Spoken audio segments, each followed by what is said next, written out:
जी नमस्कार दोस्तों, मैं सत्यम मिश्रा और आप देख रहे हैं टीच लर्नर्स का यूट्यूब चैनल।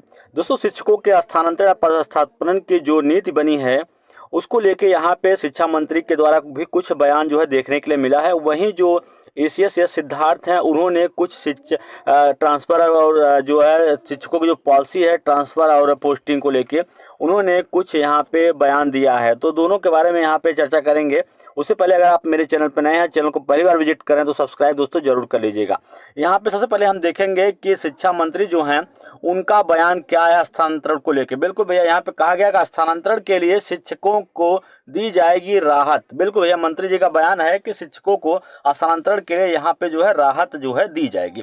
फिलहाल जो यहाँ पे जो आपको बता दें कि जो भी स्थानांतरण पदस्थापन की जो नीति बनी है इसको लेकर शिक्षा विभाग जो है पूरी तरीके से नाराज है या उनमें आक्रोश है।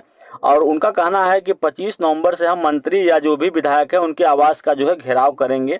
ठीक है, और इन सब चीज़ों में जो पॉलिसी बनी है उसमें पति पत्नी या इत्यादि चीज़ों का विशेष ध्यान जो है नहीं दिया गया है। उसमें सभी को परेशानियां होंगी। तो ये सारा आरोप जो है अभ्यर्थी शिक्षकों के द्वारा यहाँ पे लगाया गया है। फिलहाल यहाँ पे मंत्री जी का क्या कहना है उसको जान लीजिए कि सोमवार को ज्ञान भवन में आयोजित शिक्षा दिवस समारोह के बाद शिक्षा मंत्री सुनील कुमार ने पत्रकारों के द्वारा पूछे गए एक सवाल पर कहा है कि एक अनुमंडल वाले जिले में स्थानांतरण के शिक्षकों को राहत जो है दी जाएगी। बिल्कुल कहा गया है कि शिक्षकों को एक जिले के अनुमंडल को 2 भागों में बांटकर शिक्षकों का स्थानांतरण जो है किया जाएगा। और इन जिलों का नाम जानिए, अरवल, बांका, जमुई, जहानाबाद, किशनगंज, लखीमसराय, शेखपुरा और शिवहर शामिल हैं।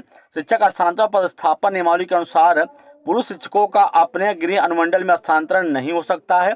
इसलिए अनुमंडल को 2 भागों में बांटने को लेकर नियमावली में संशोधन भी किया जाएगा। और इसके बाद शिक्षक अपने आवास स्थल को छोड़कर दूसरे भाग वाले अनुमंडल का विकल्प जो है भर सकेंगे। और इसके लिए इस शिक्षा कोष पोर्टल में इसका प्राविधान किया जाएगा। बिल्कुल भैया, यहाँ पे मंत्री जी के द्वारा ये चीज़ें कही गई।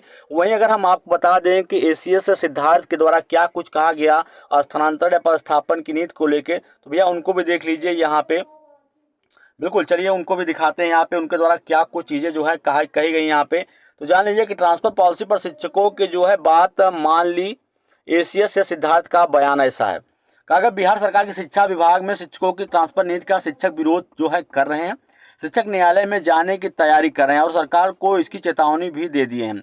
अब वह न्यायालय जाएंगे। शिक्षक संगठनों का कहना है कि ट्रांसफर पॉलिसी को जो नियमावली दी गई है और ट्रांसफर पोस्टिंग की जो प्रक्रिया एप्लीकेशन पर हो रही है उसमें बहुत बड़ा अंतर है। बिल्कुल भैया, जो नियमावली यहाँ पे दी गई है, जो बताई गई है और जो एप्लीकेशन है, दोनों में बहुत बड़ा अंतर है। ऐसा आरोप जो है यहाँ पे शिक्षकों के द्वारा लगाया गया। वहीं शिक्षा विभाग के अपर मुख्य सचिव डॉक्टर एस सिद्धार्थ का कहना है कि कहीं कोई नाराजगी नहीं। बिल्कुल भैया, इनके द्वारा कहा जा रहा है कहीं किसी प्रकार की कोई नाराजगी नहीं है।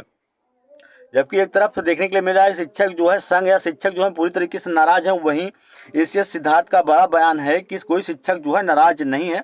और ट्रांसफर पोस्टिंग को लेकर विवाद सिर्फ जो है सोशल मीडिया पर है। शिक्षा विभाग के अपर मुख्य सचिव डॉक्टर एस सिद्धार्थ ने कहा है कि ट्रांसफर पॉलिसी को लेकर शिक्षकों को जो भी बात थी वह मान ली गई है। यह केवल विवाद खड़ा करने का एक प्रयास जो है किया जा रहा है। केवल सोशल मीडिया पर ये विवाद जो है वो उठ रहा है और किसी प्रकार कोई समस्या नहीं है। ऐसा कोई नियम नहीं है, ऐसा कोई मुद्दा नहीं जो हम लोगों ने शिक्षकों की बात नहीं मानी है और सभी सुधार कर लिए गए हैं। मेरी जानकारी में ट्रांसफर पोस्टिंग को लेकर कहीं कोई विवाद नहीं है।